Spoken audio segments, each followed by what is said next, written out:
ರಾಜ್ಯಸಭೆಯಲ್ಲಿ ಸಂವಿಧಾನ ಕುರಿತು ಚರ್ಚೆ ಜೋರಾಗಿ ನಡೆದಿದೆ. ಪ್ರತಿಪಕ್ಷ ಕಾಂಗ್ರೆಸ್ ವಿರುದ್ಧವಾಗಿ ಅಮಿತ್ ಶಾ ವಾಗ್ದಾಳಿ ಮಾಡಿದ್ದಾರೆ.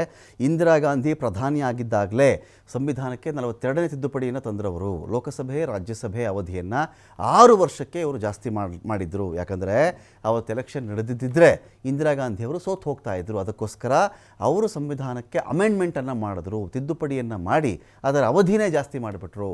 ರಾಜ್ಯಸಭೆಯಲ್ಲಿ ಮಾಜಿ ಪ್ರಧಾನಿ ಇಂದಿರಾ ಗಾಂಧಿ ವಿರುದ್ಧವಾಗಿ ಈ ಆರೋಪವನ್ನು ಅಮಿತ್ ಶಾ ಮಾಡಿದ್ದಾರೆ. काल बदलने का उस वक्त भी श्रीमती इंदिरा गांधी थी और 42वां संविधान संशोधन है। मान्यवर, अभी सुबह दूसरे सदन में वन नेशन वन इलेक्शन का बिल पेश हो रहा था। सारी कांग्रेस पार्टी और इनके साथी दल लोकसभा